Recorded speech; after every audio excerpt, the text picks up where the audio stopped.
Kalian tahu apa yang lebih tidak masuk akal daripada melihat tim papan bawah di Liga Inggris tiba-tiba mengangkat trofi di panggung Eropa? Jawabannya adalah Crystal Palace.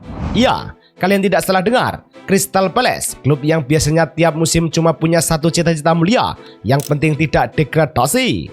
Tapi malam di Leipzig Arena secara resmi diacak-acak. The Eagles terbang paling tinggi di langit Eropa, menjuarai UEFA Conference League 2025-2026 setelah mengandaskan perlawanan sengit Rayo Vallecano dengan skor tipis 1-0.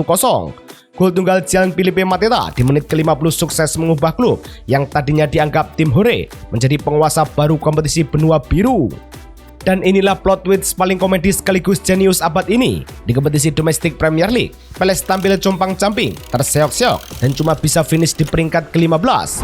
Logikanya, tim peringkat 15 itu lagi mikirin gimana caranya bayar cicilan taktik musim depan agar tidak masuk jurang degradasi.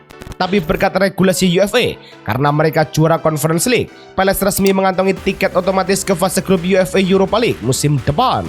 Bayangkan betapa sakit hatinya tim-tim mapan Premier League yang finish jauh di atas Palace tapi cuma bisa nonton kompetisi Eropa dari layar kaca sambil gigit jari. Ini adalah anomali sepak bola paling magis, sekaligus kado perpisahan yang luar biasa emosional dari sang dalang taktik, Oliver Glasner. Hari ini, kita akan bedah bagaimana sebuah tim semenjana dalam waktu singkat bisa mengukir dongeng paling gila dalam 120 tahun sejarah mereka. Mari kita mundur sedikit untuk melihat garis takdir. Sejarah berdiri tahun 1905 di London Selatan, lemari trofi Crystal Palace itu bisa dibilang lebih bersih daripada kamar kosan mahasiswa tingkat akhir. Isinya cuma debu dan harapan palsu.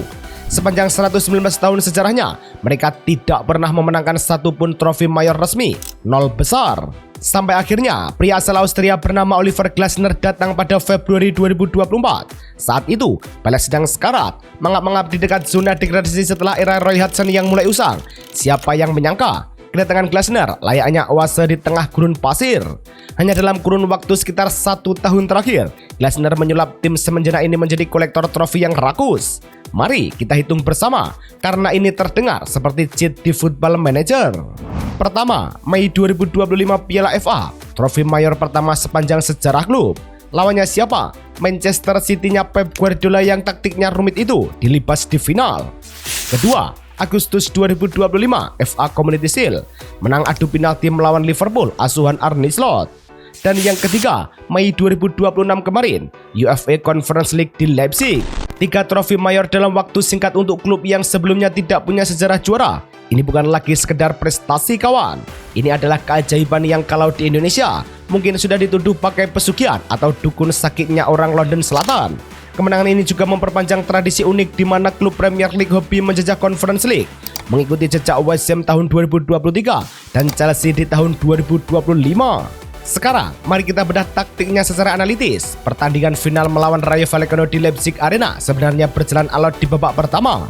Kedua tim sama-sama tegar, main aman, sampai aliran bola macet seperti jalur puncak saat libur lebaran.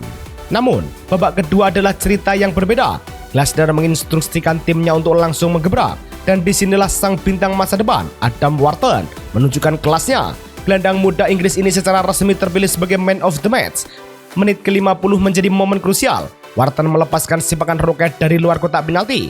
Tendangan sekencang angin puyuh itu sebenarnya berhasil ditepis oleh kiper Rayo, Augusto Batalla.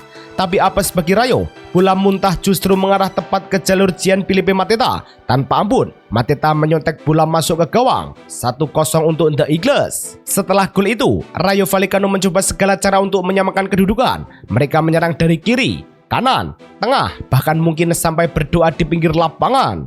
Tapi lini pertahanan Palace yang dipimpin duet back kokoh mereka bermain sangat disiplin. Glasner tahu betul cara mengunci kemenangan dan skor 1-0 bertahan hingga peluit panjang berbunyi. Namun, di balik gemerlapnya trofi Eropa ini ada drama internal yang menguras air mata dan emosi. Trofi ini adalah kado perpisahan paling manis sekaligus paling menyakitkan bagi publik Selhurst Park. Pasalnya, Oliver Glasner sudah jauh-jauh hari mengumumkan akan mundur di akhir musim ini. Ada pepatah kuno atau nilai kultural yang sering kita dengar. Setiap pertemuan yang indah pasti akan diuji dengan perpisahan yang mulia.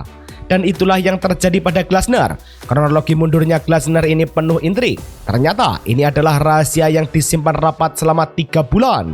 Sejak Oktober 2025, dalam sebuah pertemuan empat mata yang sangat panjang dengan chairman klub, Stephen Paris, Glasner sudah menegaskan tidak akan memperpanjang kontraknya yang habis Juni 2026.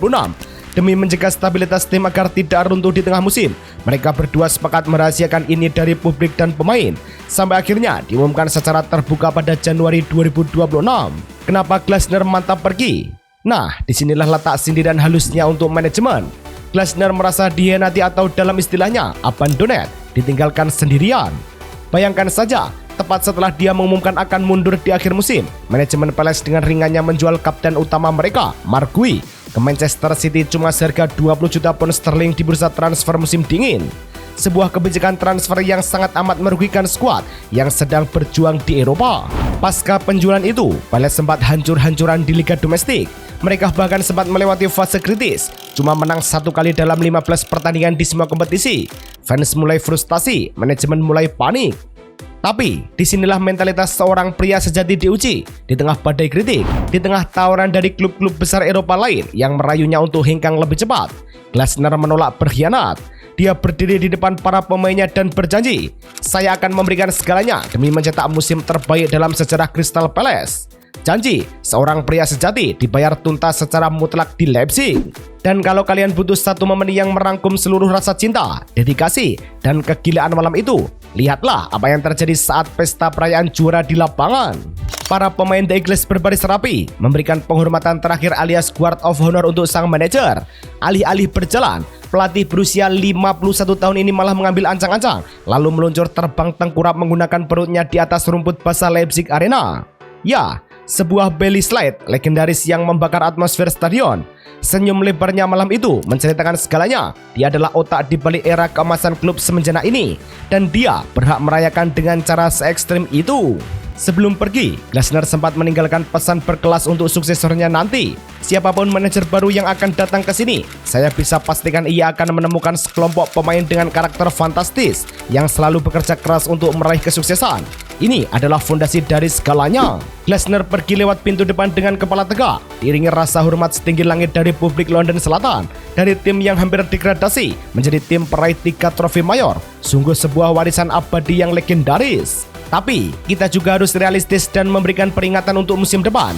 Kepergian Glasner adalah warning keras bagi Crystal Palace menghadapi Europa League musim depan dengan skuad yang finish di peringkat 15 Premier League. Tanpa kejeniusan taktik Glasner bisa menjadi bumerang yang sangat berbahaya. Jika manajemen masih pelit dan hobi menjual pemain bintang demi keuntungan jangka pendek, jangan heran kalau musim depan dongeng indah ini berubah menjadi mimpi buruk bagi pelatih baru yang akan datang. Kemenangan Palace ini juga melengkapi fenomena luar biasa di mana tim-tim Inggris berpotensi menyapu bersih semua trofi Eropa musim ini. Aston Villa sudah mengamankan trofi Liga Eropa setelah membantai Freiburg 3-0 di Istanbul. Crystal Palace sudah mengunci Conference League, dan akhir pekan ini Arsenal akan menantang PSG di Budapest untuk final Liga Champions. Apakah ini era dominasi total sepak bola Inggris di Eropa? Kita lihat saja nanti. Tulis pendapat gokil kalian di kolom komentar. Jangan lupa untuk klik like, share video ini ke teman-teman pencinta sepak bola kalian, dan pastinya subscribe channel ini agar kalian tidak ketinggalan cerita seru lainnya. Saya pamit, sampai jumpa di video berikutnya. Salam sepak bola.